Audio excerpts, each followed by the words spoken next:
Welcome everyone to the PyBaMM Training Workshop 2021. We've got a series of training sessions this week, taking you right from the very basics of setting up a simple simulation in PyBaMM, right through to some nice examples of how you can use PyBaMM in a more advanced way towards the end of the week. So the schedule for the week looks something like this. Today we're going to have a getting started session where you show you the basics of PyBaMM. Tomorrow we're going to talk about how you can use submodels within PyBaMM to do plug-and-play physics and include different physical effects within your models. Wednesday we're going to talk about parameterization and in particular how to add your own parameter sets to PyBaMM and use some of the sensitivity analysis functionality that's within PyBaMM. Thursday we're going to hear about how you can set up experimental protocols within PyBaMM, and then on Friday we're going to see some advanced examples. Now, most of these sessions will have a Jupyter notebook associated with them that you can follow through along with live if you'd like to. And the easiest way to find those is to head over to our website, pybamm.org, and here you can find links to the news, training, and various other things that I'll talk to you later. And if you click on source code, that will take you over to our GitHub page. So this takes you to our main repository where you can find all the source code for PyBaMM. If you scroll down, there's various information about using PyBaMM and installation and so on. On the top right here, you can watch and star and fork the repository, and one way of showing your support for PyBaMM is to star the repository, so if you could go ahead and do that, we'd very much appreciate it. Now, to find the training workshop notebooks for this week, you click here on PyBaMM team, and this will take you to our group page where you can find a whole list of repositories that live under the PyBaMM umbrella. So if you go ahead and click on repositories here, and then scroll down to workshop notebooks, and then the 2021 workshop, here you'll find all the workshop notebooks for all the sessions that we're going to talk about this week. So you can go ahead here and download these Jupyter notebooks or copy and paste the relevant code if you'd like to follow along. So we'll just head back to our presentation now and move on to the getting started portion of the session. So in this session I'm going to first of all just give you a very brief overview of what PyBaMM is and sort of what our vision is for this software. And then I'm going to go ahead and do some live demos, just taking you through the process of setting up a simulation in PyBaMM and showing you some of the basics that you can do. So the goal of PyBaMM really is to accelerate battery modelling research, and we want to do this by providing an open source tool that can lead to collaboration, and that's both across institutions, across disciplines, and across nations. So we've got users and developers spread out sort of across the world. PyBaMM really started off in the UK at the University of Oxford, and it's spread quite far from there now, and our user base is really growing. And as well as growing a user base, we really want to grow a community, so we're very active on Slack, on GitHub, on our discussions page, and we really want to bring together experts from industry, from academia, who want to use PyBaMM, contribute to PyBaMM, and really build a framework where people can start to exchange ideas. But as well as providing a framework where you can exchange these ideas, we want these models to be fast, reliable, robust, and with that comes, state-of-the-art numerical methods. And with a large user base, your models and your techniques are getting tested out by a big user group. So we kind of ensure robustness through not only testing, but through our large user base. And the benefit of all this model sharing and the open source nature of PyBaMM is that we can as I said before, we accelerate development of new models, and we also improve the reproducibility of research. So people can share their models, you can quickly go on someone's paper, you can run their code on PyBaMM, and you can start using some of this great research kind of academia and building upon it. And really, one of the aims of this is to increase the impact of everyone's research and increase the engagement with industry. So making it easy for people to use your models if you'd like to share them. There are a number of ways you can get involved with PyBaMM. So first of all, you can come along to training sessions like this one. You can try PyBaMM online in your browser, and I'll show you how to do that in a moment. You can install locally to use PyBaMM, and if you want to contribute to PyBaMM and help develop, you can handle that via GitHub. So there are a number of different goals and parts to PyBaMM, but really want to provide this tool where we can allow people to predict behaviour using modelling, to explore new mechanisms and how mechanisms interact with one another, and some way of sort of testing and validating your models. So one of the main features of PyBaMM is that you can do so-called plug-and-play physics. And we'll hear a lot more about this tomorrow in the submodel session. But basically, people can contribute different models on degradation mechanisms, on thermal effects, electrolyte behavior, and so on. And you can really start to pick and choose the models that you'd like to include within your modeling framework. And hopefully this makes it easier to see how some of these things like degradation models, for example, interact with one another. PyBaMM's a very extensible piece of software, so it can be used as it is, as a standalone piece of software, or you can also interact with other software to extend the capability of PyBaMM, and this lets you do things like investigate cooling strategies, for example, in a cylindrical cell. One of the other things that PyBaMM lets you do very easily is compare different models for accuracy and speed. So many of us in the modelling area of modelling, we want to develop reduced order models that are less computationally expensive, but we want to ensure that they're still accurate, or we want to understand how accurate they are compared to either data or to the full model. And PyBaMM makes it very easy to compare different models. And finally, one of the other very useful features of PyBaMM is that it's very easy to set up experimental protocols. So we've got this very simple text-based syntax that you can use to describe experiments, where you in plain English type out what you want to do, basically. And you'll hear more about how to use this experimental protocol later in the week. So, what really is PyBaMM? So I've already said PyBaMM is this open source modelling framework designed to be fast, flexible and modular. And within the core functionality, we've got a number of built-in models, and these can be full battery models like the well-known single particle model or Doyle-Villeneuve models.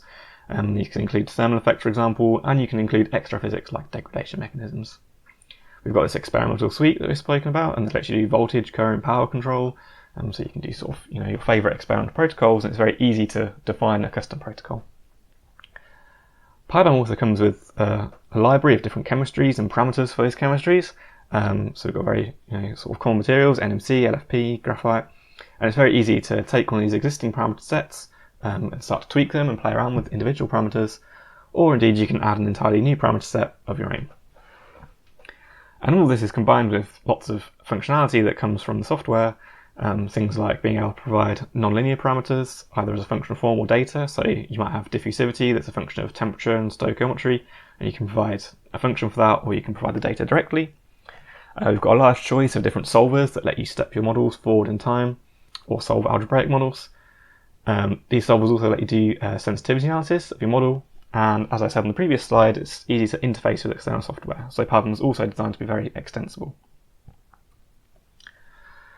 Now, part of the modularity comes from submodels, which I'll talk about tomorrow, which helps you define different physics within your model, but the modularity also comes from the separation of model from parameter values and the way it's handled numerically. And this is illustrated by this pipeline on the left here. So in PyBaMM, you pick some model, you choose some parameter values. So here the parameter d in this model has been placed with a value of 2. You can choose a mesh in a discretization that's going to let you discretize in space this model. And there's different choices for how you're going to do that. And then you can choose a solver, and that says how you're going to step this model forward in time. And then after you've got your solution, you can do some post-processing and visualization. But all of its various different parts of this pipeline can be selected independently. So a lot of the modularity comes via this pipeline process, and lets you investigate things like how different solvers perform on different models, or how your discretization can perform on different models. As I said a few slides ago, this makes it very easy also to compare different models. So you might compare models where you have a single particle size or a distribution of particle sizes, and we're going to see an example of this tomorrow in the submodel showcase. And you can also select different experiments and compare these to different parameters, and compare this to experimental data. Now, the simulations that PyBaMM provides are fast and reliable, and one of the main benefits of the PyBaMM is that the interface is very, very simple. So doing a simple constant current discharge is extremely straightforward, and you'll see this in the live demo that we're going to have after this presentation. And setting up your experiment is also very, very straightforward. Within a few lines of code, you can do a simple GITT experiment. So I think that's all I wanted to say in terms of the presentation. So now we're going to switch over and do a live demo of PyBaMM. And this is loosely going to follow the Getting Started guides on the PyBaMM website, and it's going to show you how to just set up a simple simulation of PyBaMM and how to tweak the various different parts of this pipeline that we saw a few slides ago. So I'm just going to jump over back here and I'm going to my terminal window. So here I'm just in a new folder that I've got set up for this training workshop, and the first thing I'm going to do is install PyBaMM. And we recommend installing PyBaMM within a virtual environment. So to do that, on Linux here, I'm going to use virtualenv, so I'll type virtualenv and then env. So this will create a virtual environment called env, And the main reason we recommend this is that now when I install PyBaMM within this virtual environment, it's not going to alter any of the Python distribution files within my system. So I'm going to go ahead and activate this virtual environment. So there. So now this environment has been activated, and now I'm going to install PyBaMM in there, and I'm just going to install this via pip. So if you're familiar with Python, you'll be familiar with this perhaps. I'm just going to do pip install PyBaMM. That's going to go ahead and install PyBaMM for me. So while that's just happening, I'll just point you to the relevant part of our website where you can find installation instructions for whichever system you're on. So if you head over to Getting Started, this has got installation instructions here. So pip install PyBaMM is the very basic instruction that I've just done. And we've also got these Getting Started notebooks. So if you click on where it says more detailed instructions can be found here, and this will take you over to our documentation about installation. So you can just choose whichever platform you're on, Windows for example, and then you can follow the instructions here for installing PyBaMM on your system. You don't necessarily need to install PyBaMM to try it out. So today we're loosely going to follow the Getting Started notebooks. But if you click on one of these notebooks on the link on our website, this will take you to a Google Colab page. And from here, you can just run these notebooks directly in your browser. So you can click through by pressing Run Cell or hitting Control and Enter. And this will run through these cells. And you can try out PyBaMM in your browser without installing.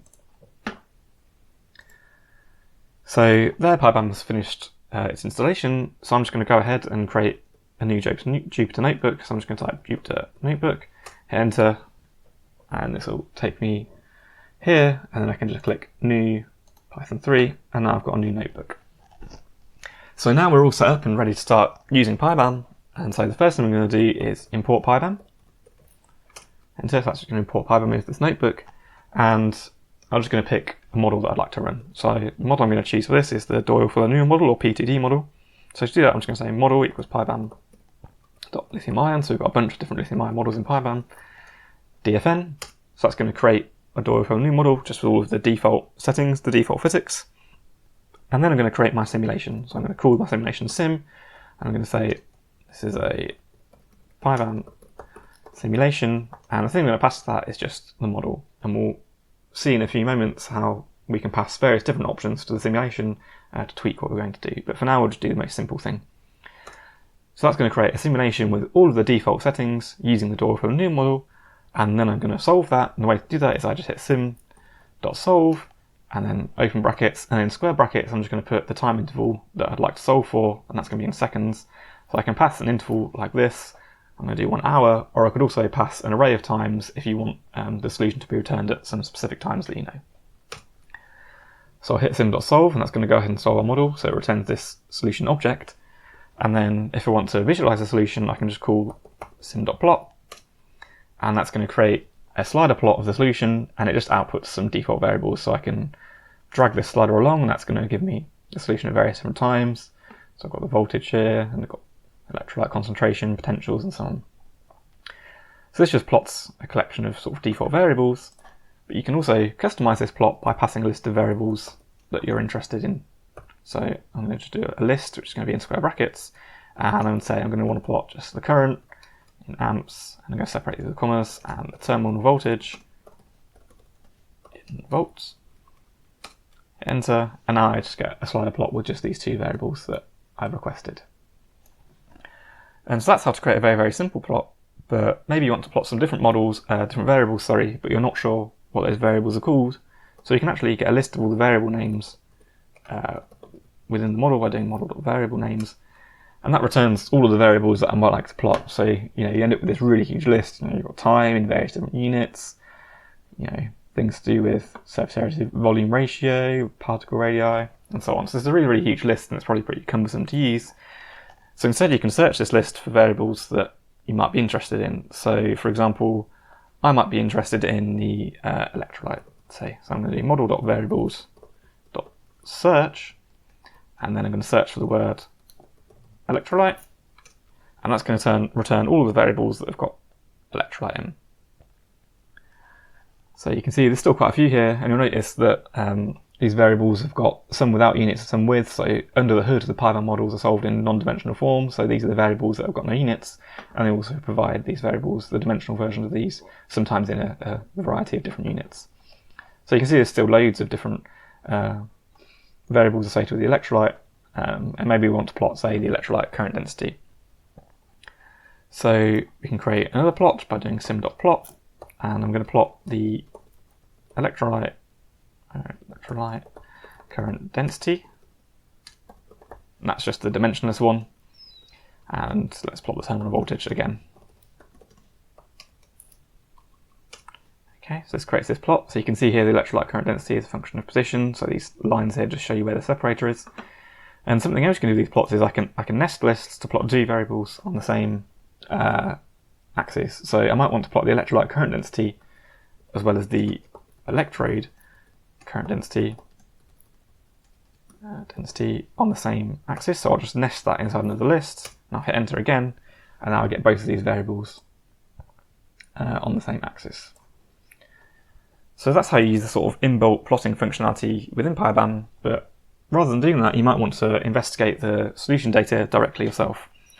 So just to make the syntax a little bit easier, I'm going to extract the solution from the simulation. So I'll do solution equals sim.solution. So the solution of this simulation is stored as an attribute of the simulation. I'm just going to extract that and call it solution.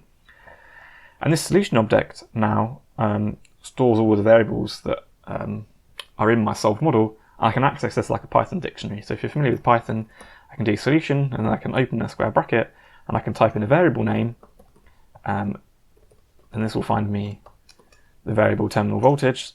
So this creates a processed variable object. So, okay, I don't know what that is, so how can I find out?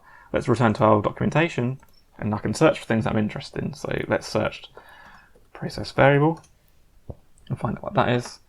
And it goes ahead and searches the documentation, and hopefully it won't take too long. Okay, so we get a whole load of results, parameter values. Here we go, processed variable. So let's do that. So it tells me this is an object that can be evaluated in arbitrary t and x. So actually, when I access this solution like a dictionary, it creates a variable that I can call at a particular time and space. So it's like an interpolant. So if I head back to my Jupyter notebook, so I could call this V, is the solution terminal voltage, and I might want the solution, the terminal voltage, at a time of, I don't know, 1800 seconds. So I'll do that, and then this returns what the voltage was at this time. And I could pass an array of times to get the voltage at the times I'm interested in, and this finds this value via interpolation if I've not got a solution time point there.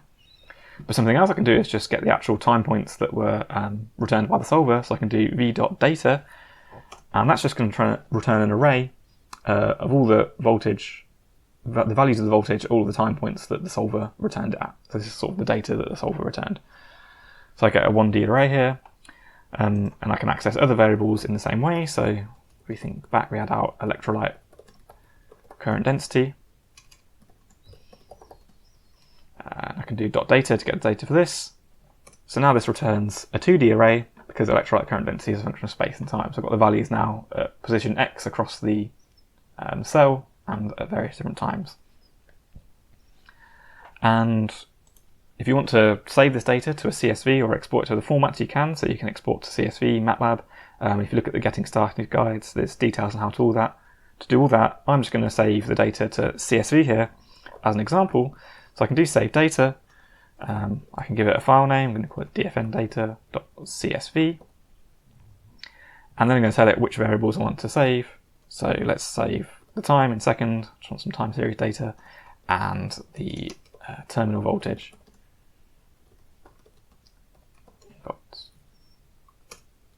Okay, and that's going to go ahead and create a CSV file. Then here, I can't open this in Jupyter Notebook, but you can go ahead and open this CSV file, and that'll have the time series data for these things.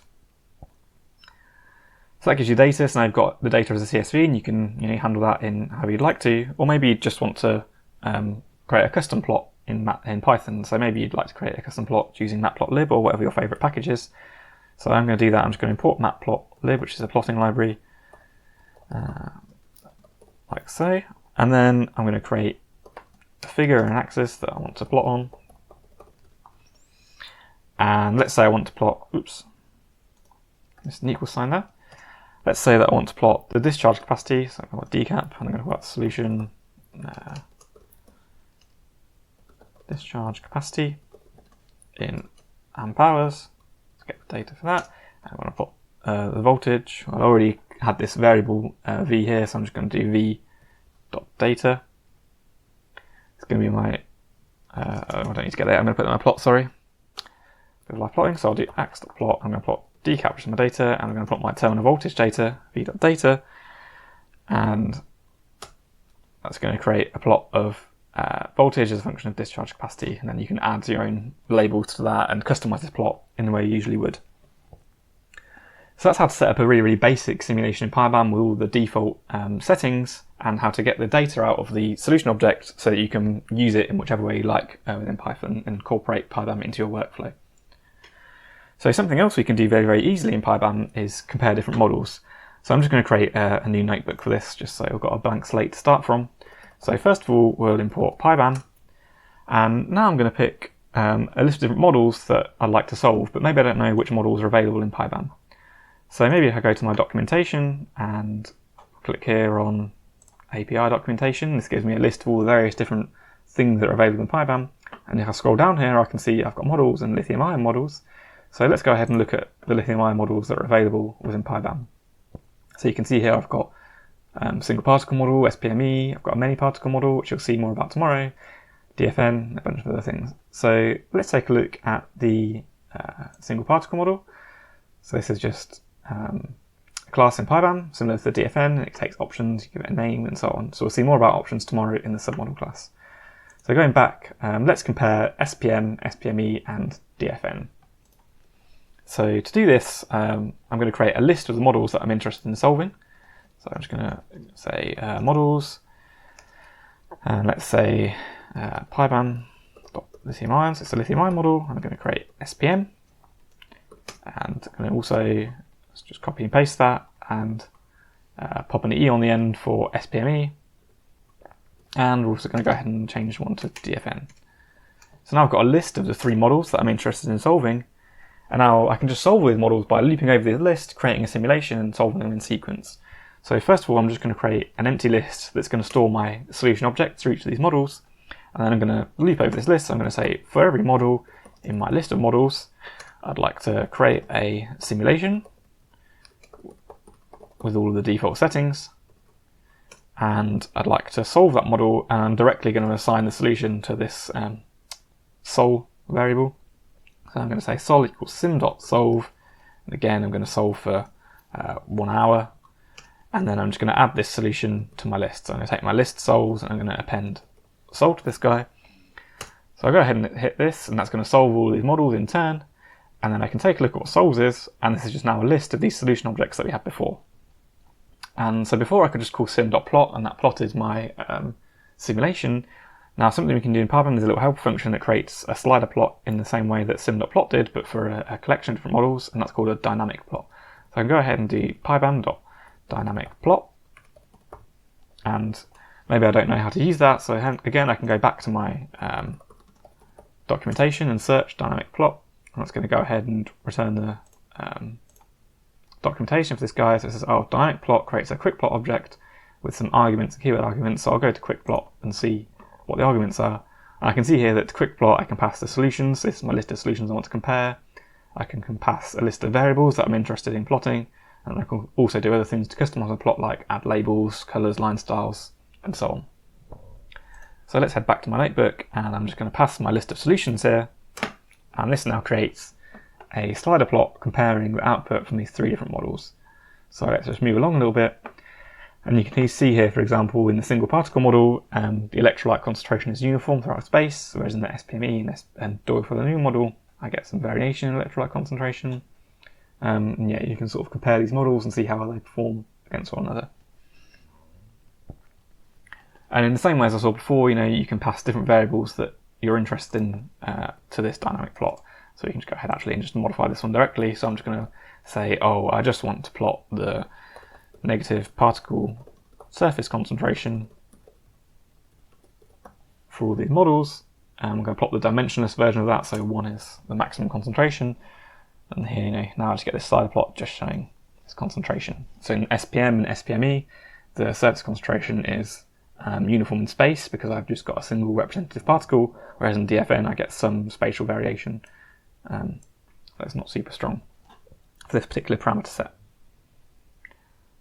Okay, so that's how to set up a very basic simulation in PyBaMM and how to compare different models, but so far we've just used all of the default settings, and it's very likely that you'd like to change something in PyBaMM. And one of the first things you might want to change is the parameter set. So you might want to use a different chemistry, a different material, and start to tweak that. So maybe you want to apply a different current, or you want to start playing around with some of the parameter values. So again, I'm just going to create a new blank notebook so you can start from scratch. And I'm going to go ahead and import PyBaMM. And again, I'm just going to pick the DFN as the model I'm going to use for this example. Okay, so maybe we want to create a simulation and we want to see how to tweak some of the things in the simulation. So let's go back to the documentation and search for simulation. And it brings up my results. So here we go, simulation. So we pass a model to simulation. This is the model we're going to simulate. We can pass an experiment, and that's what we're going to see on Thursday's session.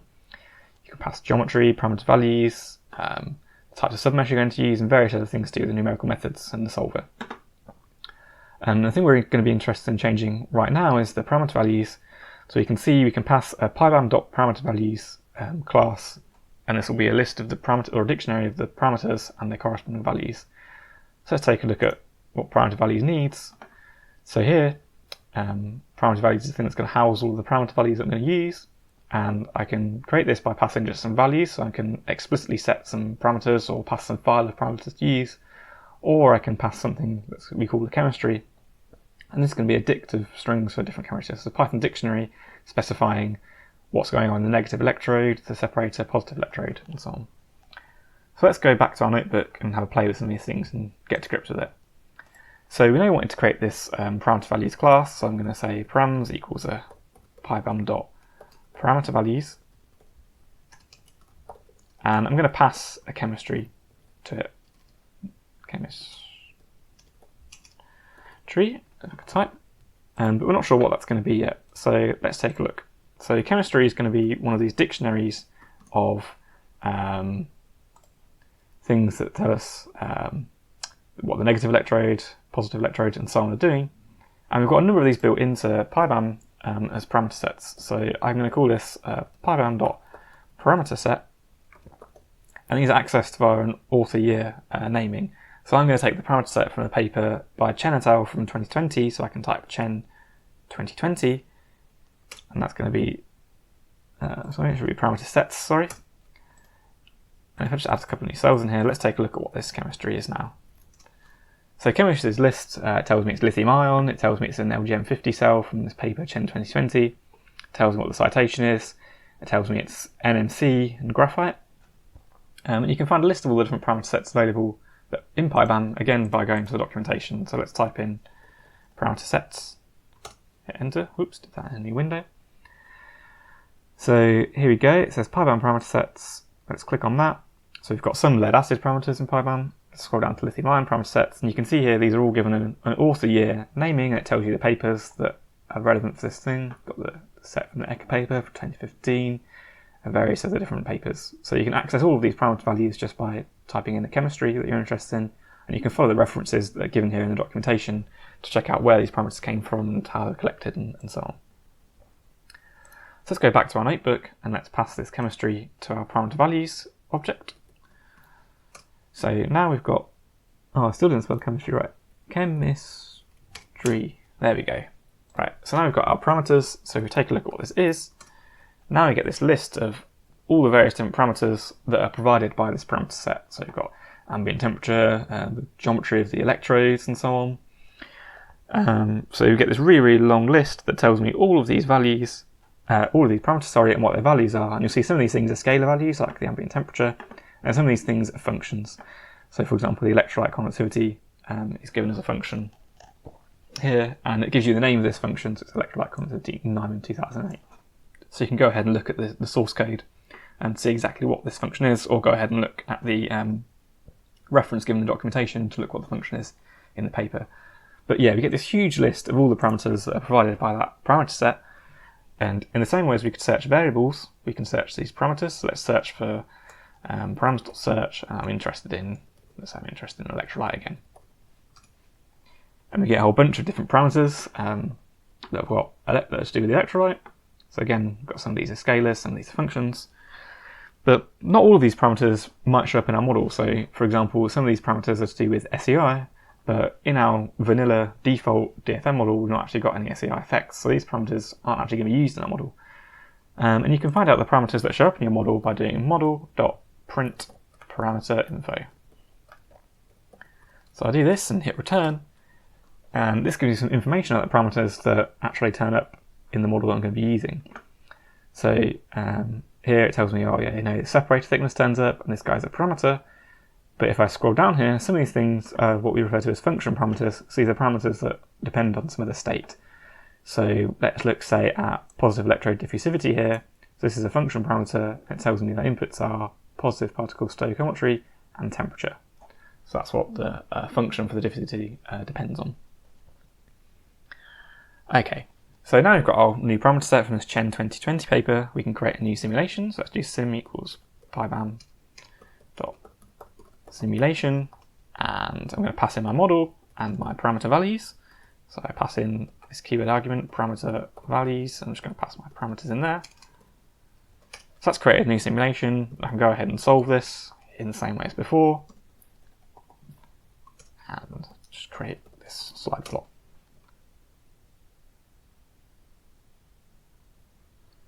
So there we go. So now we've got this slider plot of the variables within our model with this new parameter set. So you might notice from the simulation in our previous notebook, the shape of this discharge curve is very different. So let's go back to our first model. You can see here we've got different behavior because we've got this different parameter set, this different chemistry. So there we've just taken an entirely new parameter set from literature, but something you might want to do is change an individual parameter. So far I've been doing sort of 1C constant current discharges, but let's say we want to change the applied current. So the name for this in PyBaMM is current function, and this can be a function, so it can depend on time, it's not just a scalar value. But if we do params current function, so we access this like a dictionary again, this shows us the default value of the parameter value, default parameter value for the current, and that's 5 amps. So we can change this by doing params current function amps, and then assign a new value to this. So let's make this 10 to correspond to a 2C discharge. And now I can go ahead and create a new simulation.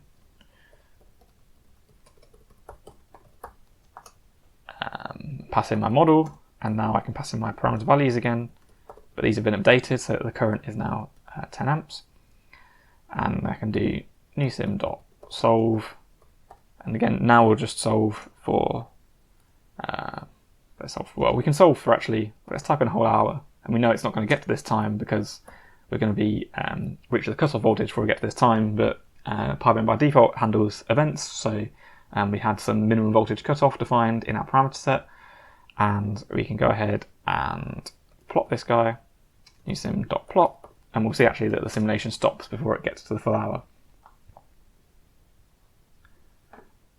So here we go, so now we've got our simulation, and the cell has reached the cutoff voltage, which was 2.5 volts, just in the time now we get to the end in just under half an hour. And again, you can access all the solution from these, all the data from these solutions and create custom plots. So you might want to create a plot of a voltage versus discharge capacity for the 1C and the 2C discharge. So again, I'm just going to import matplotlib.pyplot as PLTs. This is just a plotting package. I'm going to create a figure, and then I'm going to compare these solutions. So before I create my list, I'm going to create a list of solutions, which is going to be my original sim solution and my new simulation solution that I can loop over, so I can plot these two guys on the same axis. New simulation, I call that new sim, sorry, new sim.solution. Now I've got a list of solutions. I'm going to say for sol in solutions, let's do discharge capacity equals sol discharge capacity in amp hours. We'll get the data for this guy. And I'm going to do V equals sol terminal voltage in volts. I'll access the data from this guy, and then I'm just going to plot on my axis discharge capacity versus voltage. And we'll go ahead and plot that. And again, you can add your own labels to these guys and tweak this appearance of this plot any way you like, but now we get this plot of the two models compared with one another. So something I might want to do, for example, is add some labels. So let's make labels 1C and 2C, and then I'm going to loop over, so I'm going to loop over solution, sol label in, I'm going to zip these two guys together. So if you're familiar with Python, you'll be familiar with this. So I'm just going to loop over both of these lists at the same time, solutions and labels, and then I'm going to do stop.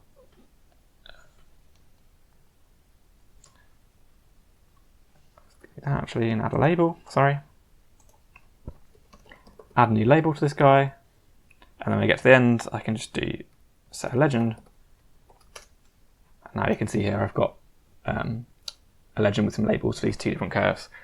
So this is just showing you how you can tweak some parameter values within your simulations and then compare these different simulations again in a useful way. Something else we can do is replace something that was a scalar parameter with a function, because if we remember, if you scroll back up to where our model was defined and where we got our parameters for our model, we can look down this list and find our current function, and actually this is a function parameter with inputs time in seconds. So I can provide a scalar, or I could provide a function that depends on time.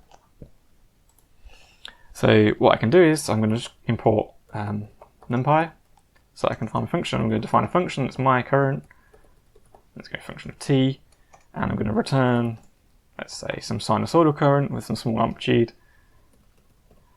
So I'm going to use PyBaMM sine function, and then I'm going to do 2 times numpy.py times t. I'm going to set this frequency for this function. So that's defined my, oops, should put numpy as np. So that's defined my function for my current. And in the same way, I can update my current function in amps. And now I'm going to tell it it's just this function that I've defined locally, my current. And now I'm going to create a new simulation.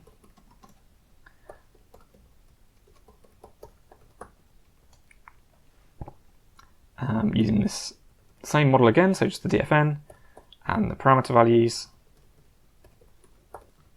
are just params again, but I now have updated the current in params. And then this time I'm just going to pass, so instead of just passing a window of time I want to evaluate over, I'm going to pass an array of times because I want to make sure I capture this sinusoidal behavior in my output. So I need enough time points in my output to make sure I'm resolving this. So I'm just going to create a range of times. So I'm going to just solve it for 180 seconds with a point every second, and then I'm going to create solve this simulation. So I'm going to say sinesim.solve, and now instead of passing my window of times for 1 hour, I'm just going to pass this array of times, and then I'm going to do plot this guy, and let's just plot the current in amps and terminal voltage in volts. Okay, so hit enter, and let's see what happens. And there you go. So now we've got this sinusoidal current input and a sinusoidal output in our voltage. So that's showing us how to tweak parameter values. There's a whole bunch of other stuff that we could change in simulation.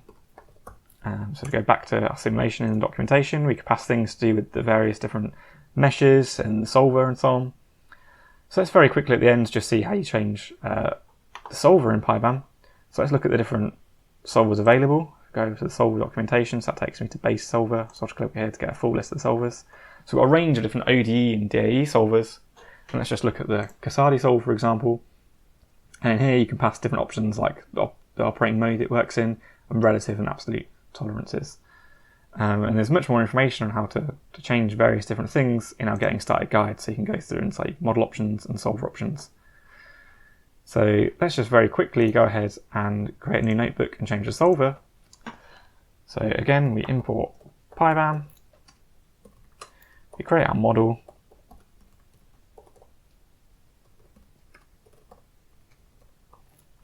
now I'm going to choose a solver, so do PyBaMM Casadi solver, and I'm going to set the tolerances just to 10 to the minus 3, for example. So you can tweak the tolerance to the solver, you can tweak a whole bunch of different options if you look at the documentation. as you saw here, there's loads of different options you can pass to the solver, and you can look in more details about how you've got control over various different things. So that's created a solver, and now I can just create a simulation with my model, and I can pass my solver object, and I can call sim.solve.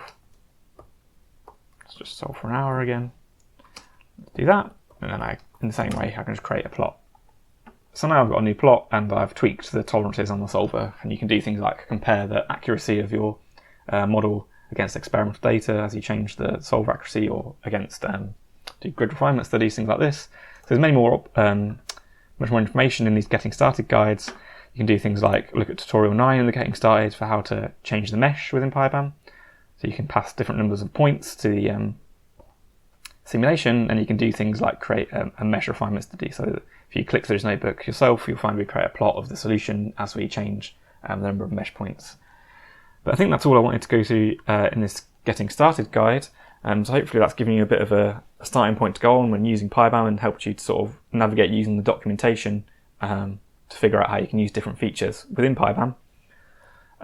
So as always, there's many different ways to access support for PyBaMM. We've got a very active community on Slack, so you can head over to our website and look on the contact page if you need an invite to our Slack channel. You can go there to ask technical questions or just have a chat about battery modelling. You can go over to our GitHub page and create an issue or discussion if you think you found a bug or you'd like some new feature to be added to PyBaMM.